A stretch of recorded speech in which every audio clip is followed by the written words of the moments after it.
नमस्कार, दैनिक शिव टाइम में आप सबका स्वागत है। छोटा पैकेट बड़ा धमाका, वो किस लिए कह रहे हैं? इस समय हमारे साथ है जयसिद्ध भल्ला। रमन भल्ला जी के बेटे हैं, पर ये कहेंगे, सबसे पहले इन्हें बधाई देंगे कि इस समय जो 12th क्लास के जो एग्जाम्स हुए हैं उनसे 93% से अब मार्क्स लेकर उन्होंने विजय हासिल किया है। सिद्ध, सबसे पहले आपको बहुत बहुत धन्यवाद। मुबारकें।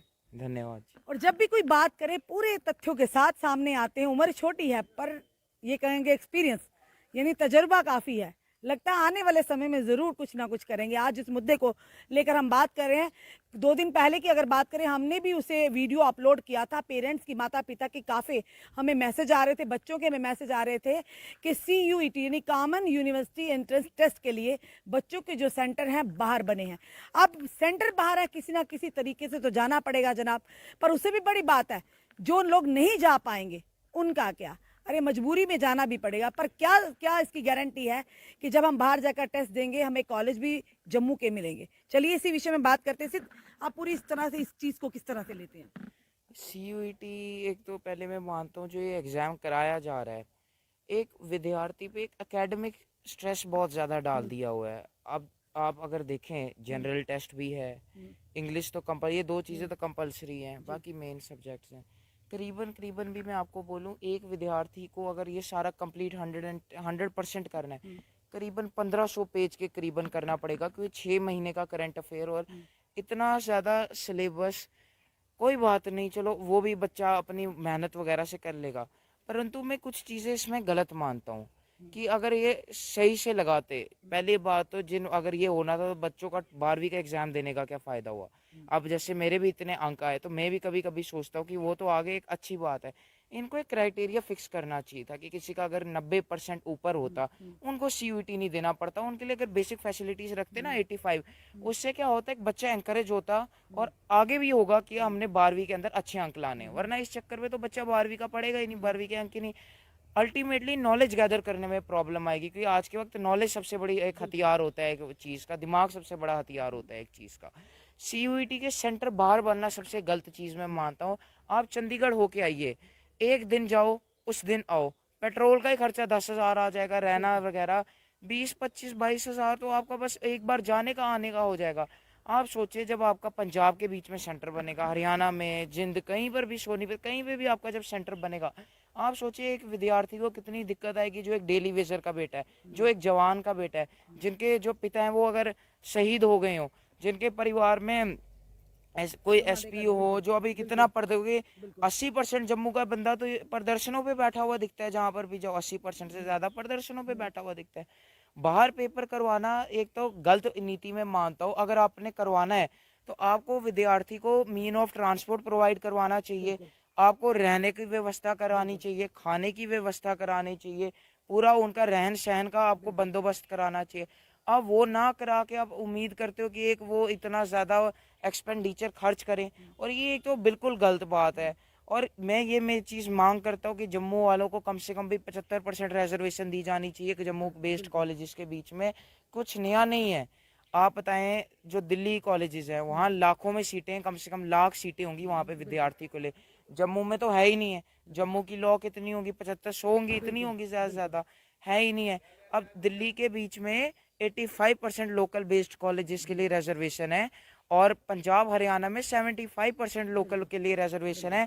महाराष्ट्र में मराठी लोगों के लिए करीबन, मेरे को पता नहीं, पर 75% के करीब पर रिजर्वेशन है। यहाँ पर तो कुछ 0% बिल्कुल, यहाँ रिजर्वेशन है, पर कुछ नहीं, बच्चे जीरो बच्चे तो परसेंट गए भी नहीं कुछ टेस्ट देने के लिए, नहीं हाँ, जा पाए। नहीं जा पाए, क्योंकि इतना एक एकेडमिक स्ट्रेस। आप मुझे बताइए, एक विद्यार्थी 12वीं का पढ़ेगा, एक विद्यार्थी अपनी निजी जिंदगी में एक लड़ाई लड़ेगा, या लड़के पे इतना एकेडमिक स्ट्रेस डाल दिया जाएगा। बोर्ड्स के जैसे खत्म होते हैं, अगला महीना पेपर कर दिया जाता है। 5 दिन तो बच्चे को मेंटली रिकवर होने में लगते हैं, जो बच्चा इतना डिप्रेशन में होके जाता है, एंग्जाइटी में। उसके बाद जब बच्चे का इन्होंने 12वीं का नतीजा निकाल दिया, वो भी मैं मानता हूँ अगर निकालना था तो वो CUET के बाद निकालते। अब निकाला, अब मेरे अच्छे अंक आए तो मैंने खुशी में 5 दिन, या किसी का अच्छे आए उसने खुशी में 5 दिन अपने व्यवस्थित कर दिए, सोच के खुश मना के मेरे इतने आगे ढोल नगाड़े बजा के। जिसके बुरे आए उसने भी 5 दिन बुरे उसमें टाइम वेस्ट कर दिया कि मेरे का आकाश अच्छे आते। ऐसा देखा जाए 15 दिन तो उसका ऐसे ही चला गया। तो जो 15-20 दिन उस बंदे के बचे, अब वो 15-20 दिन में ऐसा क्या कर लेगा कि पहले तो उसका। ऐसा नहीं होता था, सीधे इस तरह की जो कार्य प्रणाली या इस तरह का हाँ, कोई नीति नहीं लाई थी, तो इस बार लाने का क्या फन है ये ये? चीज का मैं पर्सनली तौर पे मानता हूँ मेन मकसद है प्राइवेट को फायदा पहुंचाना। मैं आपको बताता हूँ या कैसे। बाहरी जो बच्चे हैं वो जम्मू यूनिवर्सिटी या कॉलेजेस का रुख आप करें, आप देखें ना, बाहर के जी। आप देखें जम्मू वालों को नुकसान कितना है। यहाँ पे रिजर्वेशन नहीं है। लॉ की सीटें 75 तो इधर हैं, जो हमारे यहाँ गवर्नमेंट की मैं बात कर रहा हूँ, लॉ की बात कर रहा हूँ, प्राइवेट की अलग होंगी। इधर सीटें ही नहीं है। आप मुझे एक चीज का जवाब दें, जब एक विद्यार्थी, क्योंकि दिल्ली में आपको पता होगा वहाँ पे इंफॉर्मेशन पे कितना पैसा खर्च करती हैं सरकारें, कि कोई बच्चा 6 साल का होगा, उसको पता होगा दिल्ली यूनिवर्सिटी जाना है तो क्या नंबर चाहिए, क्या अंक पर। इधर बच्चों से पूछो सीयूईटी की क्या परसेंट आपको चाहिए, क्या परसेंटाइल निकालनी है। बच्चों को सीयूईटी की फुल फॉर्म ही नहीं पता, हम बात करते हैं। खास करके बेटे बात करेंगे जो ग्रामीण क्षेत्र के लोग हैं, हाँ, वहाँ पर तो कनेक्टिविटी भी नहीं इतनी, नहीं है। ना ही यानी कि मोबाइल की इतनी सुविधाएं हैं, नेट तो वहाँ चलता नहीं है। तो वो बच्चे किस तरह से तैयारी कर पाए होंगे या उनका किस तरह से जानकारी पहुँच पाई होगी, जिन्होंने ये सोचा होगा कि चलो हम भी ग्रामीण क्षेत्र के लोग हैं, चलिए हम भी आगे कॉलेजेस में पढ़कर अपनी आगे उज्जवल भविष्य की कामना करते देखिए हैं। ना रोड कनेक्टिविटी है वहाँ पर, ना बिजली की कनेक्टिविटी है वहाँ पे, ना वाईफाई हमारे को वहाँ पे ऐसे देखने को मिलता है, ना इंटरनेट, बिजली नहीं आती। बेसिक बेसिक फैसिलिटीज के लिए, पानी के लिए दूर इलाकों पे उनको जाना पड़ता है। रोड जम्मू की वहाँ नहीं बनी। अब मेन दिक्कत मैं इस चीज़ को ये मानता हूँ, इन लोगों ने एक बात बताया, क्या जम्मू का बंदा दिल्ली के बंदे को compete कर सकता है या बाहर के बंदों को compete कर सकता है? जिस इलाके में हर एक हफ्ते में कहीं ना कहीं बम फटता हो, कहीं ना कहीं जवान शहीद होते हो, 2 हफ्तों में 25 से ज़्यादा अधिक हमारे जम्मू कश्मीर के जवान शहीद हो गए। जहाँ पर बिजली प्रॉपर ना आती हो, हर व्यक्ति प्रदर्शन पे बैठा हो, बीच में 2 साल इंटरनेट बंद रखा हो, कोई व्यक्ति एक टिप्पणी दे तो जेल में बंद कर दिया जाता हो, घर में सीबीआई वगैरह के छापे देखने को मिलते हो। क्या इस इलाके का जो एक व्यक्ति है, क्या वो उठ के दिल्ली वालों का मुकाबला या बाहर का वो चैलेंज पोज भी कर सकता है? वहां पे आप कहीं पे भी चले जाओगे, रोड पे आपको वाईफाई फ्री मिल जाएगा, बिजली 24 घंटा मिल जाएगी, पानी 24 घंटा मिल जाएगी, बेसिक फैसिलिटीज आपको देखने को मिल जाएंगी। और जब बंदा दिल्ली में इंफॉर्मेशन पे एक्सपेंडिचर खर्च होता है, इधर क्या खर्च होता है कि मन के बाद के 100 एपिसोड पूरे हो गए, गली गली चप्पे चप्पे पे पोस्टर लग जाएंगे, 100 मन की बात पूरी हो गई। ये लोग जो कॉरपोरेशन के लोग ये लोग लगाते हैं, इनसे सवाल पूछता हूँ, आप लोग इसका सीयूईटी का क्यों नहीं लगाते 1 साल पहले? स्लैट का क्यों नहीं लगाते? क्लैट का क्यों नहीं लगाते? एलेट का क्यों नहीं लगाते? बैंगलोर की यूनिवर्सिटीज है उनकी परीक्षा का क्यों नहीं लगाते? विद्यार्थी को तो पता ही नहीं होता। जेई मेन का भी वैसे पता होता है कि थोड़ा बहुत स्ट्रेस वगैरह होता है, ठीक से आप उसको कोई प्रोसीजर पूछो कि उनको भी ठीक से पता नहीं होता। बच्चों पे पैसा नहीं खर्च होता, दिल्ली में होता है।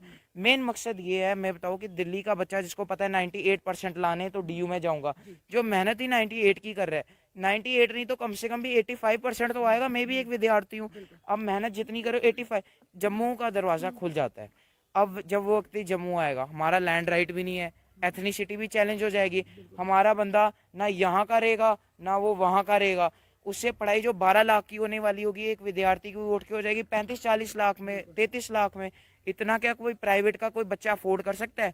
इतने तो बड़े बड़े बाहुबली जो नेता होते हैं, मुख्यमंत्री जीते हुए, वो भी सोचने पे भी वर्ष हो जाएंगे कि बच्चे पे 25-30 लाख और उससे रुपया। बड़ी बात, जो बाहर टेस्ट देने जा रहे हैं, क्या गारंटी कि उन्हें कॉलेज भी जम्मू का मिलेगा? जो यानी जिन्होंने बाहर सीयूईटी के बच्चों के जम्मू के बाहर सेंटर बने हैं, बच्चे यही परेशानी में उनके माता पिता की है, उनको अब ये लग रहा है कि कहीं ना कहीं कॉलेज भी उन्हें जम्मू नहीं बल्कि बाहर के ये लौट होंगे। हाँ, ऐसा भी, क्योंकि देखे ना यहाँ पे तो एक रिजर्वेशन ही नहीं है हमारे एक लोकल बच्चे के लिए। यही मैं दिक्कत मानता हूँ। इनकेस अगर उस बेचारे का निकल भी गया, जम्मू के सिवाय कहीं और वगैरह उसका निकल भी गया, आप बताओ क्या कोई इतना अफोर्ड कर सकता है कि दूसरी एक स्टेट में भेजना? मैं कहता हूँ चलो कॉस्ट कम ही हो यहाँ से, बेसिक इन लोगों को फैसिलिटीज होनी चाहिए। जम्मू में सेंटर क्यों नहीं बना? एक तो पहली बात, ज्यूट को सीयूईटी में आने ही नहीं देना चाहिए था, क्योंकि Kashmir university entrance test CUET को सीयूईटी के अंदर इंक्लूड ही नहीं किया गया। वहाँ के लोग कहते कि हमारा कल्चर अलग है, हमारा वो है, उन्होंने अंदर इंक्लूड ही नहीं किया। अब किसी ने जाना है तो अलहदा पेपर देना पड़ेगा, अलहदा फॉर्म भरना पड़ेगा। ये तो यही बात होगी कि मैं आपको बोलूँ, आप सिक्किम का फॉर्म भरो, नागालैंड का फॉर्म भरो, उड़ीसा, बंगाल, आप क्यों भरोगे अलग से पैसा? क्यों? आपको जब पता है वैसे वहां पे कोई फॉर्म ही नहीं भरेगा। एक तरीके से आप मानो 100% रिजर्वेशन होगी। जब फॉर्म ही कोई नहीं भरेगा तो उनका कल्चर तो प्रिजर्व्ड हो गया, हमारा कल्चर पे भी चैलेंज पोज हो गया। जब बच्चा पूरा बाहर का आएगा, जब बाहर के बच्चे यहाँ आना स्टार्ट कर देंगे, यहाँ का ना यहाँ के जा पाएंगे ना वहाँ के जा पाएंगे, एथनिक पॉपुलेशन हमारी श्रिंकेज हो जाएगी। एक बहुत 20-25 साल के बाद आप देखोगे दिखेंगे ही नहीं डोगरा लोग, माइनॉरिटी में 0% में होंगे 0.4। अब मुझे एक बात बताना आप सच्ची, पहले आप जाते थे 4 साल पहले कहीं रेड़ी पे खाना खाने, 10 में से 8 बंदा डुग्गर होता था। अब कितने, अब 2 बंदे डुग्गर होंगे। वो भी कौन होगा? जो 30 साल 35 साल पुरानी रेड़ियां चला रहे हैं तो मशहूर है। आप बताओ 20 सालों में मेरे को नाम गिना दो, 2 लोगों के नाम गिना दो, कोई भी रेड़ी वालों के, कि होटल वालों के, हॉस्टल जो नया खुला और अभी बड़ा धमशाम से चल ही नहीं रहे। हमारा एथनिक पॉपुलेशन श्रिंकेज, आप बताएं महाराष्ट्र में क्या वो मूवमेंट ही नहीं लीड की बाला साहब ठाकरे ने कि हमारे मराठी लोगों को, मराठी मानुस हमारे को रिजर्वेशन दो? क्या भी आपका आसाम के अंदर 1979 के अंदर आंसू मूवमेंट नहीं लीड हुई थी, बाद में असम अकॉर्ड साइन हुआ? अल्टीमेटली देखा जाए घुमा फिरा के तो कहीं ना कहीं जम्मू वासियों के लिए, जम्मू के नुकसान युवा है, नुकसान है। नुकसान है, पढ़ाई पे भी नुकसान है। पढ़ाई महंगी हो जाएगी जब बच्चा बाहर, आप लोग सेंटर लोग बाहर बनाते हो तो उनको व्यवस्था दो। आप सरकार अगर इतना ऐलान करो कि बच्चे का 40,000 खर्चा होगा, हम सरकार के बच्चे 40,000 देंगे आपके परिवारजनों को, फिर करवाओ ना। आप लोग करना नहीं चाहते। एक बच्चा पूरा 1 साल डिप्रेशन एंड एंग्जाइटी में रहता है जब बंदे का 12वीं की परीक्षा होती है। उस 12वीं की परीक्षा का कोई महत्व ही नहीं। मेरे 94 के करीब 93.2 आए। मैं भी सोचता हूँ बीच में कि चलो नॉलेज तो बढ़ी है, परंतु इस चीज का देखा जाए तो इससे सरकारी हमारे को क्या बेनिफिट मिल रहा है? वो होते कुछ नहीं दिख रहा। सीयूईटी का बाहर बना दिया, कश्मीर का इन लोगों ने उसके अंदर इंक्लूड नहीं किया। हमारा कल्चर पे तो चैलेंज आ ही रहा है। बच्चे को इस वक्त अब हालांकि बेचारों को सीयूईटी का कुछ फुल फॉर्म वगैरह ही नहीं पता है। और इस चीज पे मेन मांग मैं करता हूँ अगले साल से जीयूट को उससे एक्सक्लूड किया जाए, 75 रिजर्वेशन दी जाए, और जो हमारा ये है इसको जम्मू के अंदर ही सेंटरों को बनाया जाए, क्योंकि कोई दूर के लोग वहां पे नहीं जा सकते, पीर पंजाल के एरिया धन्यवाद सिद्ध, बहुत महत्वपूर्ण जानकारी।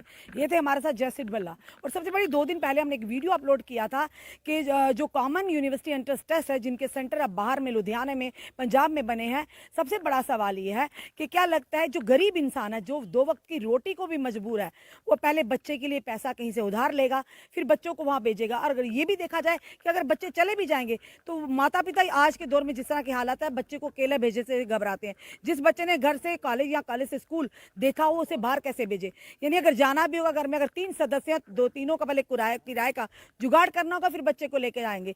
सीयूईटी टेस्ट यहाँ बच्चों के लिए सब मानसिक तनाव बन चुका है। आज पेरेंट्स ये भी परेशानी के आलम में है कि आने वाले समय में जिस तरह से इन्होंने टेस्ट के लिए बाहर यानी बाहर सेंटर रखे, इसी तरह से कहीं उनके बच्चों को बाहर कॉलेज ना मिले, यानी कि जम्मू को छोड़कर उन्हें बाहर कॉलेजों में ना जाना पड़े। एक बड़ा ही चिंता का विषय है, जो कहीं ना कहीं अलार्मिंग सिचुएशन है। आज हर माता पिता परेशानी के आलम में, इवन के युवा पीढ़ी आज मानसिक तनाव से गुजर रही है। क्या लगता है आने वाले समय में, क्या लगता है आपको कि जब इस वीडियो को देखकर आपको जरूर अपनी राय दीजिए, क्या लगता है बच्चों जम्मू की, खास करके अल्टीमेटली देखा जाए जिस तरह सिद्ध बल्ला ने कहा कि हर परेशानी जो कि जम्मू वासियों के लिए है, तो क्या लगता है आपको इस वीडियो को देखकर कि किस तरह की नीतियां हैं जो आज जम्मू के युवा जो हैं या युवतियां जो हैं इस समय तनाव में अपनी जिंदगी गुजर कर रहे हैं? क्योंकि पढ़ाई का एक मकसद होगा कि आगे आने वाले समय में एक उज्जवल भविष्य की कामना, अच्छी पढ़ाई कर पर वहीं पे अगर 12वीं के अच्छे अंक ली हो या 12वीं पास की हो, अब ये टेंशन है सीयूईटी के टेस्ट देने बाहर जाना पड़ेगा, और वो भी गारंटी नहीं कि बाहर अगर जाएंगे कॉलेज हमें जम्मू का ही मिलेगा। आपका क्या कहना है? इस वीडियो को देखकर अपनी राय, अपने कमेंट हमें जरूर दीजिए। इस वीडियो को जितना हो सके शेयर कीजिए। जुड़े रहे ऐसे हमारे साथ अगले अपडेट के लिए। जय हिंद, जय भारत।